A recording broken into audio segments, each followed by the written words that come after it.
Hello, everybody. Welcome to the Credit Careercast. We are once again joined by Bob Shultz and Dave Schmidt. And today's topic is going to be on interviewing applicants. So let's hear about some of these war stories, guys. Well, it's a really interesting topic. And I think it really starts with Dave. How the heck did you learn how to do interviews? I'm curious. Sure. Well, I didn't interview anybody until it would have been my fourth job. So I had been the interviewee before that. And then, quite frankly, that's where I learned how to interview. So some people that obviously seem to know what they were doing, and you learn from them in terms of how they ask questions and went through your resume and, got you talking and providing them really some key insights rather than just, going through a rote type script. So I learned on the job, first as being someone who was interviewed.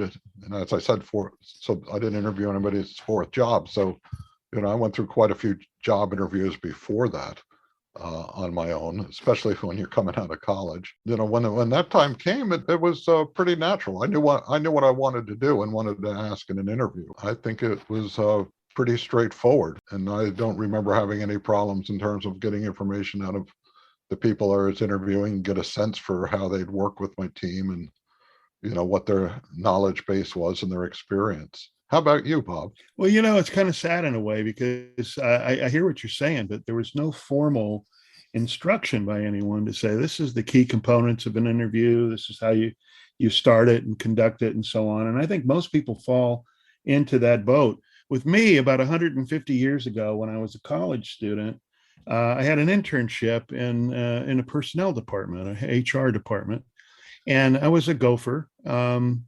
They had me bring candidates in to all the oral interviews. I probably sat through, during that internship, probably 150 oral interviews for every conceivable position that the employer had. And it was a wonderful experience because I could see some of these people. It was like, golly, you really want this job? I mean, they're not dressed appropriately. They're slouching. They don't talk loud enough to really hear what they're saying. Their answers are wandering and unfocused, and you really begin to understand. Wow, this is not a good way to be an interviewee. And then, from an interviewer's standpoint, sometimes the interviewers that aren't really good at it talk too much. They spend more time trying to sell their organization than really trying to understand the person they're interviewing. And it has to be a two-way street. The interviewee has to be interested in the position. They have to have enough information about that to be interested if they're given an offer. But as an interviewer, you really need to know, is this individual actually going to be a good fit? So I went on into my career and I never got any formal instruction on how to interview. I kind of felt my way around based on that exposure I'd had as a young guy, and kind of built my own techniques. So, that I think most people probably fall into that category where you just kind of do it on your own. And like you said, you learn from your own experience. Dave, what do you see in terms of if you're having a good interview versus a bad interview? What do you see as kind of the obstacles in the way of really conducting a good interview? How would you characterize that? What people need to avoid to make sure that they're really getting the best out of the time spent? Yeah, well, let me go back to the comment you made about some of the interviewers doing all the talking, because that was my goal as an interviewee.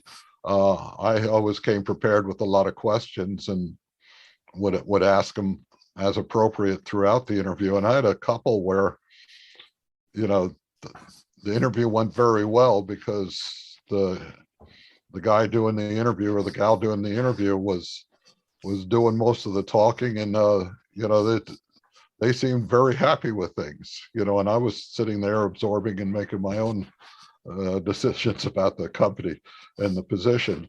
So, that's one thing, is you really want to make sure that you're guiding the conversation, but you're not dominating the conversation.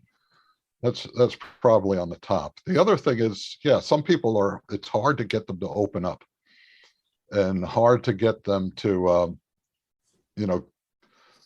elaborate on things. So they're giving you short answers, and, you feel like you're pounding them with one question after another. And so I had scenario type questions that required them to, relate something to from their experience, or something that a hypothetical situation, and go through it and explain how they would approach it, and that type of thing.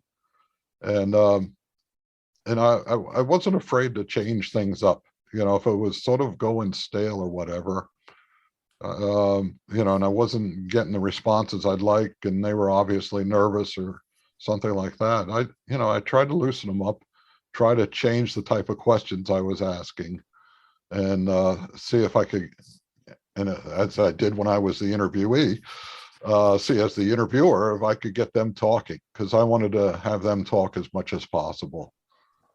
Yeah, one of the things that I learned is when I worked at Xerox, they beat into us is probing questions. The difference between a question and a probing question is that you have to think about it in advance. What am I going to ask this person, where it's an absolute impossibility for the answer to be yes or no, where they have to tell me a story. And as you're listening to the story, it evokes additional probing questions. And you can, by doing that, using that as a technique, when you're really asking people, what are your qualifications for this job, and all the other things we'll probably get into in a few minutes. But when you're doing that, you make them tell a story, and it's very revealing. So I say one of the key components of any interview is to really characterize your questions so that they are open-ended, and they require an answer that is more than just a yes or a no. The other thing that I think is important is you got to look at an interview. How is it structured? There's a before, during, and after. And you, as an interviewer, you really need to be prepared. So what I've always done is I take a good look at the application, I take a good look at the resume, cover letter, whatever the documents are, and I'm identifying what I characterize as red flag issues. It's something, maybe there's a gap in their experience. Why is that? Why is it that you weren't employed for 6 months? Did you have an employer you don't want to tell me about? Or some other thing of concern that I see as a red flag issue, so I could focus questions on those, really get a good answer, and hopefully remove any concerns that I might have.